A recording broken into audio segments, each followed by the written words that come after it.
Let's get into it. Coach Colin here. We got a conversation that I think is going to be talked about more and more, and that's your brain atrophying from technology use, AI use mainly, because that's what's at the forefront right now. But your smartphones do this as well. And I think there's other technologies that do this as well, but we'll talk about that after the clip. But this is something that's very expected. Our brains start to decline as we engage with this technology. And I think that it's not just a coincidence. I really don't.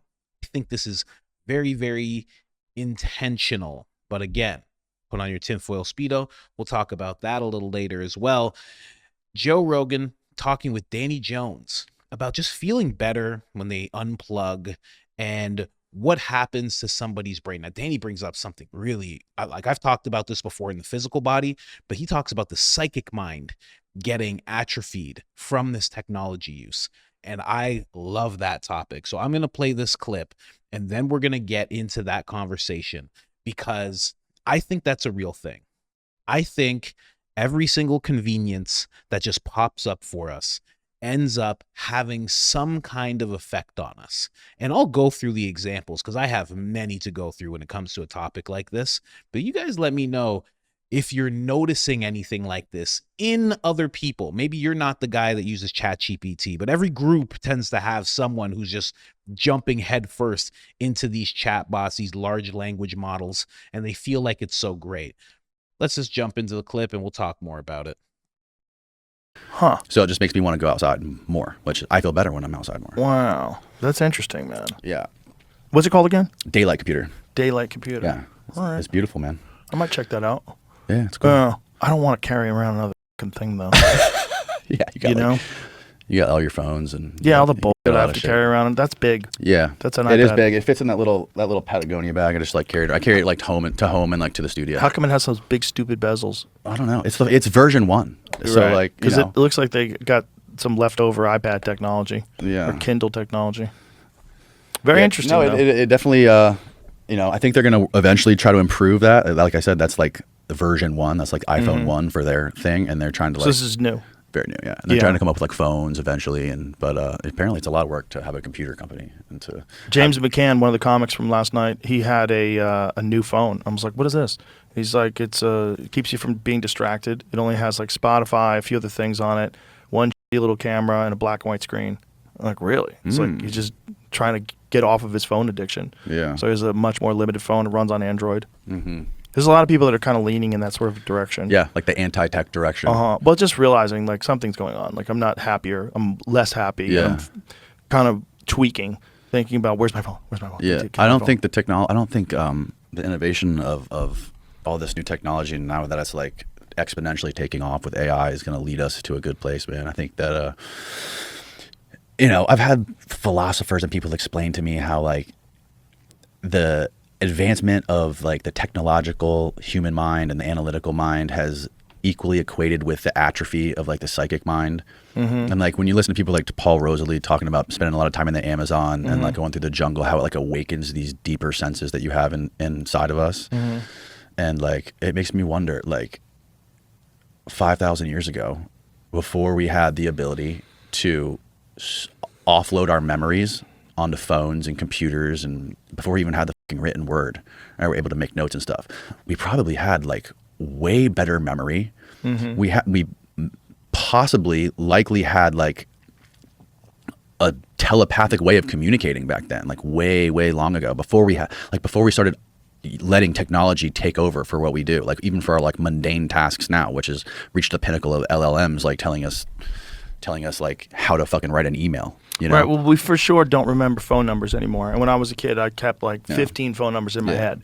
Now I have 0. I have like maybe 1 or 2 phone numbers I can remember. Mm-hmm. Everybody just relies on their phone. There's so many people that can't even make their way around town without their navigation system. Completely forgot how the streets connect. Mm-hmm. There's a lot of digital atrophy or human atrophy that's being caused by the interface with the digital world. Mm-hmm. And it's only going to get worse. I mean, there was a study recently on ChatGPT users and how less but see if you can find it. It was a study on young people and ubiquitous use of ChatGPT, like how many of them are using it and how much effect it has on their ability to form their own thoughts and see through things. They're just relying on this thing to answer the questions for them without pondering the question themselves and actually learning things. They're just getting data. Yes. And a lot of that data doesn't even get absorbed. Yeah, my wife and all of her friends are using ChatGPT. Here it is. ChatGPT may be eroding critical thinking skills, according to a new MIT study. That's odd. Totally makes sense. Study divided 54 subjects, 18 to 39-year-olds from the Boston area, into 3 groups and asked them to write several SAT essays using OpenAI's ChatGPT, Google search engine, and nothing at all, respectively. Researchers used an EEG to record the writers' brain activity across 32 regions and found that of the 3 groups, ChatGPT users had the lowest brain engagement and consistently underperformed at neural, linguistic, and behavioral levels. Over the course of several months, ChatGPT users got lazier with each subsequent essay, often resorting to copy and paste by the end of the study. Wow. Yeah, we're going to just end up being a residue of a species overwritten by our own creation. Very bizarre. Fucking scary, dude. Very bizarre. Very bizarre, because we're just all running towards the cliff. And we're all like, yeah, well, we got to do it, because if we don't do it, China's going to do it. Yeah. Yeah. Yeah, man. I think we're going to integrate. That's what I think.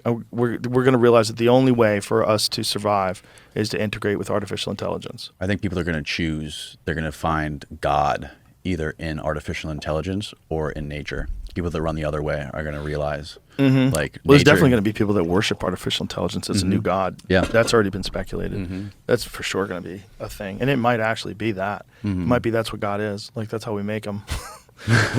we make God forms himself through us.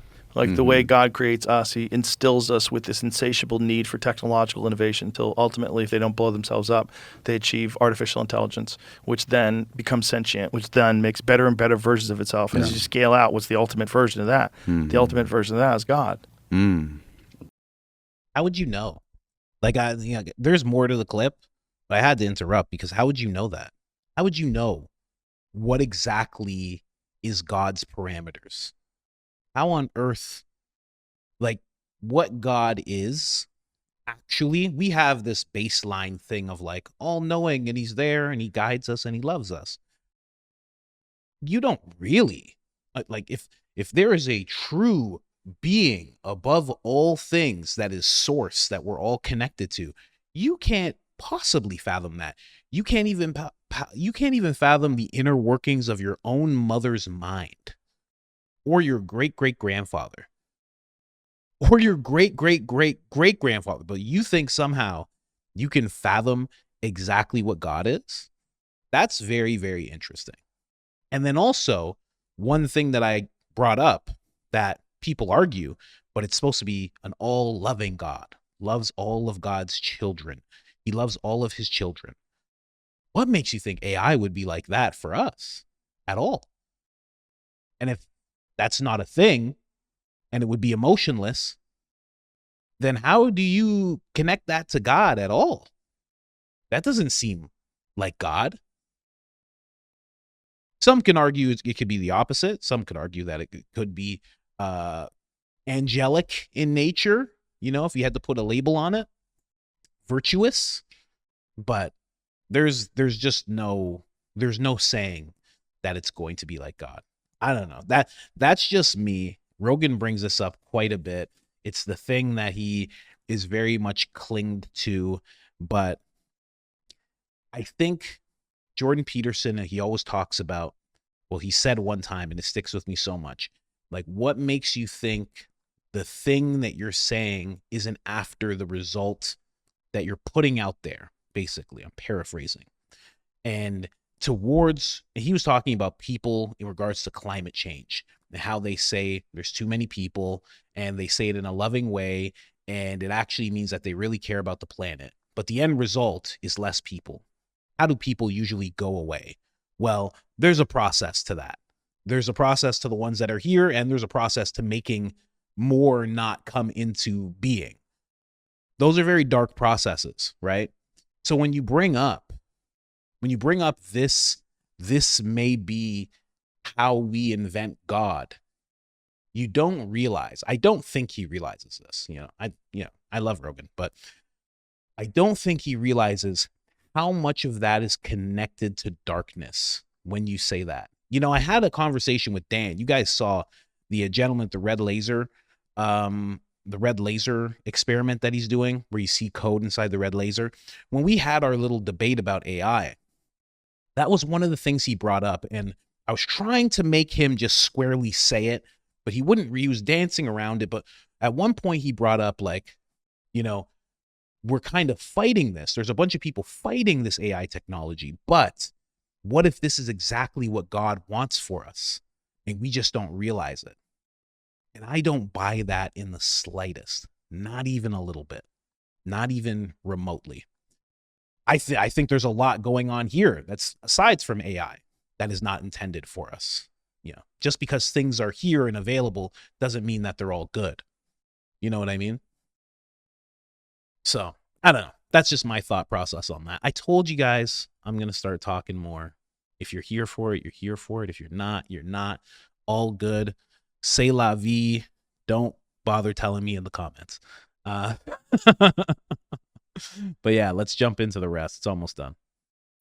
Yeah, and then what are we? We're the chicken and the egg. Chicken and the egg. Well, there's some new thing, man. Have you seen this thing about the James Webb Telescope chamber? Yes, dude. I was talking to Jesse Michaels about this yesterday. Me and Jesse were talking about it yesterday too. So his phone was getting lit up. I'm gonna send you this, Jamie. Yeah. So I guess it's really interesting. The story is like this background microwave radiation is not what we think it was. There's these mature universes that are out there that we just discovered with the James Webb. This is here. I'll send you the Twitter thing, Jamie. Did you find it already? Okay, here it is. Webb telescope uncovers secrets of dark matter. Yeah, that's one of them, but I'll show you what this is. Because what this is essentially that just the galaxies that they've shown, it makes up for the background micro or whatever the microwave radiation is that they associated with the Big Bang. So according to... So the Big Bang is fake. Yeah. That makes a lot of sense. Yeah. No, I saw the Twitter post, and there's people, going after each other, like rabid cats and dogs, about it, whether it was real or whether it was fake. Yeah. Well, of course, people are going back and forth about it, but essentially what they're saying is this it cancels out the idea of the Big Bang. And Penrose believed that it was a consistent cycle. Penrose believes it goes... Big Bang to expansion of the universe to compression to Big Bang with this constant cycle, never ending. It's not that the universe was formed at one period of time. It's like this constant state of happening. Which, is that any more crazy than the universe happening at one time out of nothing? No, I mean, it's all crazy. Just the idea that it's 13 billion light years old, or 13.7, or 22. Is 22 even more crazier? Yeah. Okay. Yeah, this is nuts, dude. A new paper shows that the cosmic microwave background radiation can be explained entirely by the energy of recently discovered early mature galaxies. Massive galaxies, the James Webb Space Telescope discovered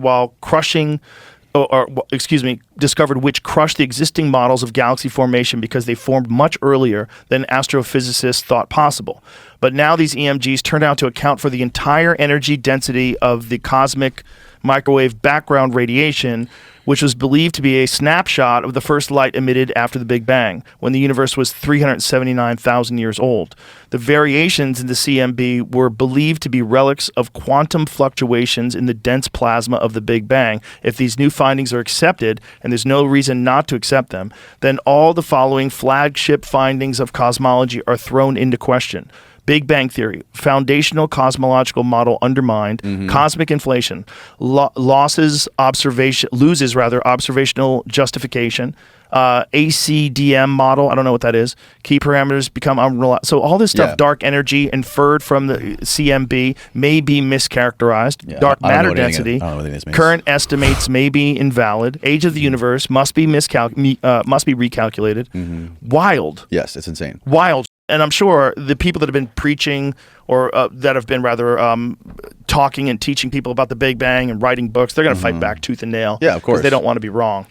But this James Webb Telescope, at the very least, has shown us mature galaxies that shouldn't have been able to be formed.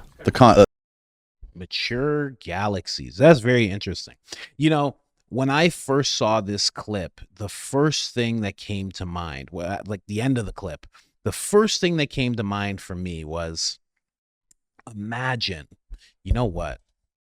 Yeah, imagine there is other universes, right? And they're mature and they're not supposed to exist and all of that stuff.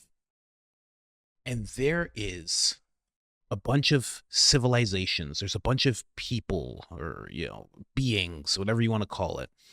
And they are merged with machine, AI, all that stuff. And they've taken it upon themselves to do exactly what it seems like, Joe talks about it all the time. What's going to happen? People start merging with machines.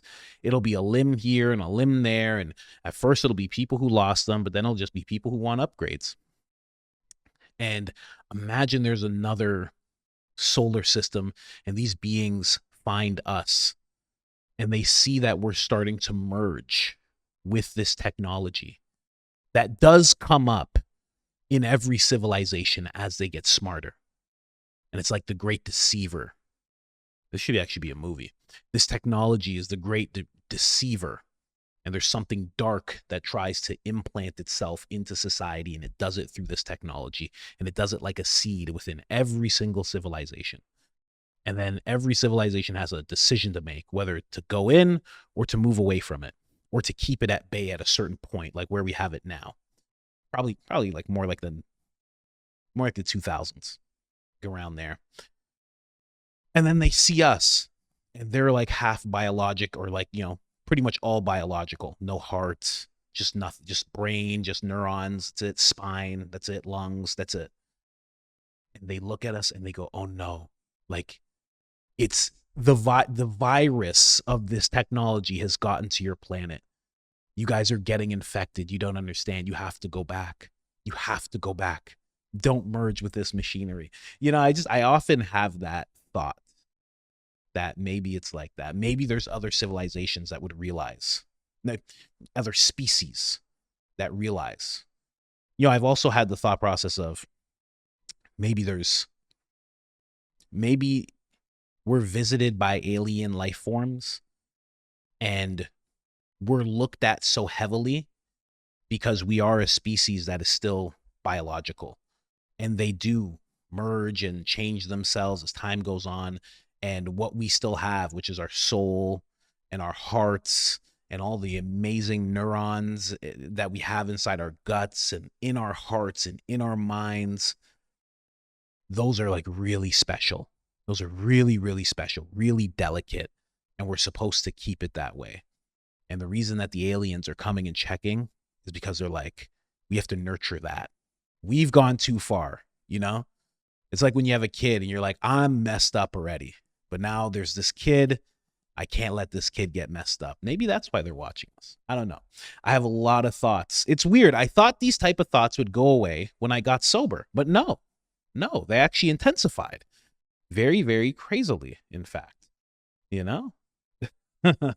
I got to show you an example. I know I've shown you guys this stuff before. I got to show you an example of what I'm talking about. I have to.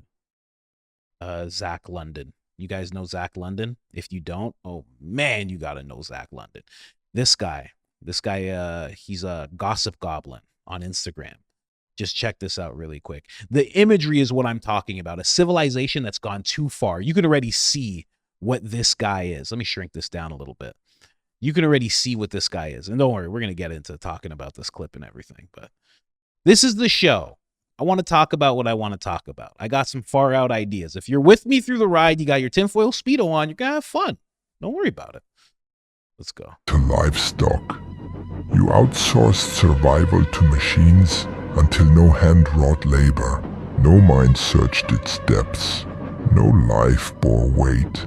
Your perfect servants fed you, protected you, resolved every itch before it tickled your bloated brains. You surrendered your will and grew swollen with comfort. You were drip-fed pleasure, sustained by slurry and slop, amused into docile obedience. I love that image. That's the perfect image right there. Big, fat, you can tell there's technology in him. He has some things going on in the back of his head, like a super Neuralink type of thing. and he's just blissfully, he's not even, let's say he was a real person, he's not even looking, he's seeing through whatever he's looking at, because he has the augmented reality, the virtual, and he's just in heaven in his technological little world that he's in right now. He doesn't even know we're here. He's not even looking at us. Man, Zach London, Gossip Goblin. You got to follow him if you're not following him. But let's get into what Joe was talking about. Let's move away from here. All right, let's get into this.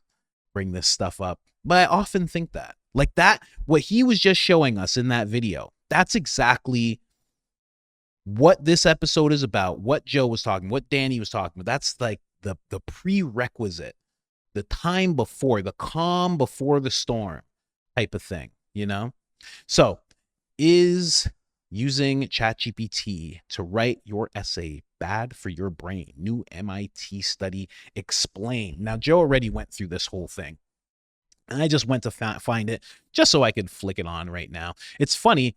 Time magazine is who this is written by, and they actually wrote two of the same articles, just like days apart, which is weird. I'd love to see who like invests in them, because if their investor is like Microsoft, then that's a big problem. If Apple's one of their investors or, donors or something like that, that's an issue, Yeah, I found this one too. Using ChatGPT could damage your critical thinking skills, according to Microsoft. See what I mean? Like Microsoft's like, hey, just so you guys know, OpenAI sucks. We're like, okay, I guess we'll listen to you. Okay, Bill. But ChatGPT eroding critical thinking skills. Now, it's not just that, right? I'm going to get into some of it too. I want to jump over to this clip. But before I do, I just want to talk quickly about what Joe did in this video. Now, at some point, Danny Jones brings up how some people will run to AI to find God. And then I should go to this one because he talks about this. And then some people will run to nature to find God. And right away, Joe just goes straight to the AI and people will worship it and everything like that. And he doesn't touch on the nature part. And the reason that it's interesting when it comes from Joe Rogan is because Joe is someone who spends 10 days to 2 weeks, even longer, in the forest. He goes bow hunting. He goes on these excursions. He stays in the forest. So he knows. You've heard this like I've heard this. Quote Joe Rogan. I think being out in nature is its own vitamin. There's something that happens when you're in nature. So he knows. But yet he'll still veer towards talking about AI being worshipped, but never touch on how possibly nature could end up being worshipped. Again, it's just odd because he knows. I feel like myself, even though I'm not I've been on like 3 camping trips in my life, portaging and stuff like that, but I don't spend all that much time in nature. And I still know that nature would be the better thing to run towards rather than merging with AI. Now, that's my preference. But again, the point is, it's my preference and I don't even know nature all that well. So it's just interesting that he has that thought process. And also, I would always love to know what his thought process is with this, because he said, I think we're going to merge, right? And I'm not going to. I don't know if you are. Some of you are. Some of you aren't. Some of you think you aren't, but you will. Some of you think you will, but you actually will become too scared and you won't. It's just the way it's going to be 2020 all over again, But I wonder what his thought process is with Cam Hanes. You don't know Cam Hanes. He's one of the guys who taught him how to bow hunt. He inspired Joe. He, mentored Joe. He took Joe out into the forest. He's one of the best bow hunters in the world. He is not about all this wild technology. It's just not him, right? He knows guys that are like this. My thought process always is, what does he think those guys are going to do? What does he think? Even Eddie Bravo's not even a super hunter or anything, but I do not think Eddie Bravo is going to get these implants. He's not going to do this. That's just my thought. I don't know. I haven't asked him, but I feel like he's not going to, right? So what is his thought process on that? Because he says my tinfoil Speedo experience podcast that I did with Gigi Young. She said in that podcast, she was like, a lot of these tech guys, they talk as though they've already won. She's talking about Musk and Altman, and the reason that they don't answer questions and they feel like they don't have to communicate that well and they can say whatever they want is because they have already won. They feel that way. Like they've already, it's already in motion. There's nothing you can do about it. So it makes me wonder why he has that mindset. Does he know something along those lines? I know he knows Altman, he knows Elon, he knows Thiel, right?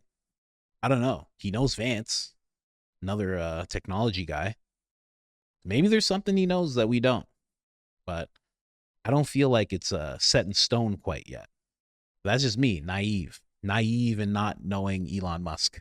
So maybe I'm wrong, but this guy quickly talks about this whole, I just found it interesting. Some people are thinking the exact same thing. Here you go. When it comes to God and AI. Explore, for us to consider, how is AI affecting our cognitive abilities, our intelligence, our memory, our recall, etc. The second area that I wanted to approach this from is in relation to God. Is AI replacing God? And I'm not saying that AI can actually replace God. I'm talking about people's relationship with God, replacing God in our lives. Now, hear me out. I'm not saying technology can actually replace God in, physical/spiritual reality, nor am I saying that AI is necessarily evil, although I think it could be or could become if, programmed by the wrong people. But consider this, before AI, when we had a question about our life, about our purpose, or a difficult decision that we had to make, where did we turn? Before Google, before AI, many of us, if not all of us, turned inward. We prayed. We reflected. We sat in silence and waited for divine guidance. Or maybe we reached out to a friend, a family member, a loved one, and we leveraged their life experience, their wisdom, and we created a bond, a connection, a rapport between those people. And I'm not going to go into the deep exploration of how our relationships are maybe affected by technology. I'll save that for another topic. But what do we do now when we have a question about our life, our purpose, or a difficult decision? Where do we turn now? Many of us, if you use ChatGPT or even Google, we just type the question into our phone or into our computer. We hit enter, and then we get an answer in seconds, or an array of articles to read where other people do the thinking for us. Whether It's very true. I didn't even think of that. We do turn to God. Or sorry. We should turn to God. We do turn to AI. A lot of people do. In terms of, business, like I was having a conversation with my friend, Chris. I should actually have Chris on the podcast. I should. He's a good friend. He was also one of my clients when I was coaching, and he's just done incredible things in his life. Great father. And he taught me about the concept of anchor points when it came to having faith in God. And he would always talk about, like, you have to remember the times where he provided for you. You have to remember the times that stand out to you. You have to use those as anchor points, and that'll help you in your faith. But yeah, he brought up to me how nobody thinks to bring business problems to God. He's like, you should bring that. He's like, if you have trouble with your YouTube channel or anything, you should bring that question to God. You should put that on him. He goes, that goes along with worries and anxieties. He's like, it's in the same realm, but we never think of it like that because we actually think it's selfish to bring that type of thing up. So where would I go instead as an entrepreneur? And many others do the same thing. We'll go straight to ChatGPT. We're used to working things out ourselves. Even you who are not an entrepreneur, you're one of those people who's used to working it out on your own. So we're already in this mindset where we don't drop to our knees and say, I got to bring this problem. We're already in the mindset of not doing that, of that being weird. And now it takes us even further, because now it's not just that we just go, well, that's just weird religious stuff and I don't do that. Now we go, no, I have a better alternative that helps me right away. I don't know. That's a problem. It's a big problem I didn't even think of, because Danny's talking about the psychic mind. I think there's a lot to do when he's talking about the psychic mind and it atrophying, these abilities that we could have had that I think we more than likely did have in the time of ancient Egypt and, Babylon, Sumer, like all of those far, far, far, far, far ago times. I think we did have some kind of powers. We did have some kind of ability that we just couldn't even fathom today. Which is why we look at all the structures that were built and things that were put in place and we can't fathom how it was done. There's no tools that we have access to. We can't see anything that makes sense. Maybe it's because we were a more evolved being. Maybe we just had more access to ourselves. Maybe what we now call junk DNA back then was alive and vibrant. Maybe ours was turned off on purpose, A bunch of people right now who could build the Great Pyramid of Giza with their minds or something like that. Those people would be a problem. Even if there was a few of them, they would be a big problem for the system as it is right now. You know what I mean? So it just makes you think. Now, when it comes to examples, I have another clip here I'll play. But when it comes to examples of this atrophying of the mind, of the body, I right away think of an example I've brought up before. My wife brought it up to me. She used to work in front of a place back when she was working. She'd work in front of a place that had a automatic door right near. She could just look out and see people walking through this door all the time. And she would always notice that sometimes the door wouldn't work. People would walk up to it. And it's one of these doors. It ain't one of these doors. It's one of these doors, a regular door. And when it wouldn't open, people would press a button. And when it wouldn't open, she'd say sometimes they would stand there and they go, and they'd press it again. We're talking about 2 minutes. 2 minutes in front of a door, not knowing what to do. And it works just fine. You can open it. Very, very weird stuff. But again, I bring this up because I remember back in the day, if you can remember with me, I remember 20 years ago, 25 years ago, that type of system existed. There was a button you could press. It wasn't this big thing back in the day. It was like a little button you'd press. And if you were not in a wheelchair or had some kind of handicap and you pressed that button, people would look at you like you were crazy. They would be like, what do you do? That's not for you. You know how to open a door. You don't touch that. Nowadays, it's commonplace for people to use that, although they don't need it. It's common. It used to be a big faux pas. If you were pressing that thing, people would be like, listen, son, you're an able-bodied man. There's no need for you to be touching that thing. Now they're like, well, make sure you don't touch it with your bare thumb. Put your sleeve around it first and then touch it. Don't wipe your eye with that sleeve, That's what they'll do now. It's different. It's very different. And I think not only that, I think self-driving cars are going to cause more of this type of atrophy.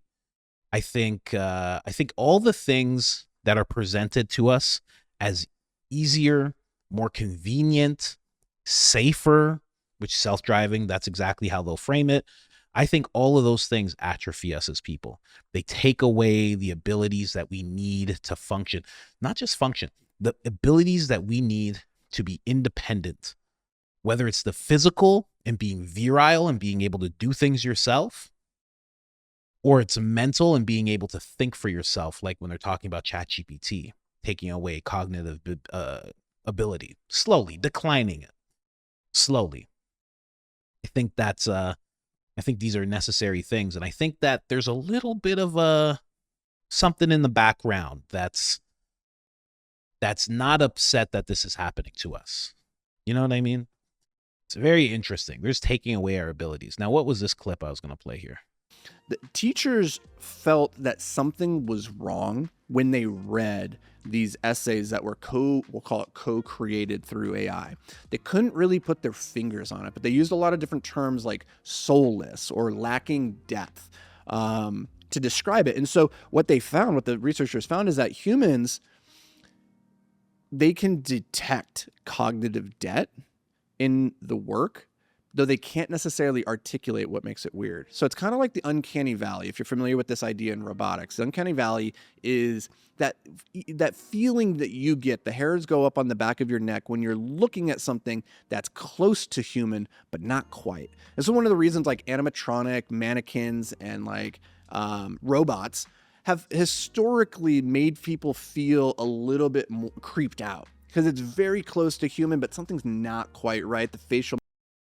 So it's very interesting. Now, if you couldn't tell just by what he said, he's talking about people who use ChatGPT to write essays, and the teachers who would read them would have this weird feeling about what was written that they couldn't quite pinpoint. And the fact that a lot of them were saying soulless, I think speaks heavily to what is happening to us that we don't give any credence to, because that's a weird thing to say. You know, again, back to my conversation with Gigi, when I was talking to her and we were talking about this occult layer that was over AI, you know, large language models, the occult aspects to the people who are in charge, you know, the Teals and the Musks and these people, this occult part that we don't talk about when it comes to them, that we don't talk about when it comes to the engineers who are actually creating it, that we don't talk about when it comes to the technology itself and how it mimics things that were going on in ancient Egypt that were very esoteric, and things that were going on in paganism that are very esoteric. It makes sense that people are calling it soulless, like that they're just instinctually feeling that it's soulless, because there is a spiritual layer to all this technology, I think, that we just aren't giving any type of consideration to. You know, I think slowly it's changing us, and I don't think the thing to do is to merge. Now, if there's an evil AI like Elon Musk suggests, and his technology is going to help people merge so they can keep up with it, and there's going to be 1,000 people who are linked up to it in order to, you know, keep it in check, okay. It's just like it's a factory and there's just like 10 guys who are wired up and they're like that all day, okay. Maybe it's 10,000. I don't know. But eventually, from what I can see, those guys that are meant to defend the AI, merging with the AI to keep controls on it, to be the human guardrails that we need around it, they'll just eventually become the thing that we're worried about. Eventually, I would think. How wouldn't they? And I say that because you can, exactly what the conversation has been about, the atrophying of being human, whether it's the psychic mind or the physical body. As you keep on adopting more and more tech, there's an atrophy that goes on. So who's to say that, and this is probably definite, that when you merge to the extent of a Neuralink, who's to say that your human qualities will not atrophy? They won't be necessary. You know what I mean? It's like, you ever met someone from a small town and they're like really nice and considerate? And you ever met somebody from, you know, just a place with billions of people and they're kind of rude, and you don't really realize why? It's because they have this society where if you walked around saying sorry to everybody you bumped into, you'd be saying sorry all day. You'd just be walking around saying sorry. So they just said that's out of our society. Whereas somebody from a town that has, you know, 1,500 people in it, that person has a whole different type of consideration. And that's just me talking about, you know, human beings adapting to being in these massive groups. But again, what happens when you merge with that technology? You'll slowly have certain things eroded. You know, right now I'm talking about please and thank you. But if you're hooked up to Neuralink and your mind's running at 1,000 miles a minute, where you can't just, no one could comprehend you as a regular person, you probably would come off as rude, because we'd be like, oh, this guy won't even acknowledge me when I come in the room. But he would have like 1,000 thoughts and he'd be like, I already saw you and this and that. I don't really have to say hi to you because, you know, I don't know. I don't know what's going to happen when it comes to this stuff, but I think we are being atrophied. And I think it's not just this study that's doing it. It's not just the ChatGPT alone. I think it's everything in our society. And honestly, I think back to what Danny Jones said, I think that there will be a pick technology or pick nature type of scenario for a lot of people. Because eventually, I think the cities will become smart and the people will be hooked up, and a regular person will be hard for you just to get around in that world. Whereas you could go into nature, and I don't mean like loincloth or anything. I mean like homestead, you know, where you're chopping firewood and stuff like that, you know. I think there will be a dividing like that. I talked about it with Gigi. I think there will be a split at some point. But we'll see. We'll see what happens. Because I'm not going. I've made it very clear in this channel. I'm not going. But we'll see who is.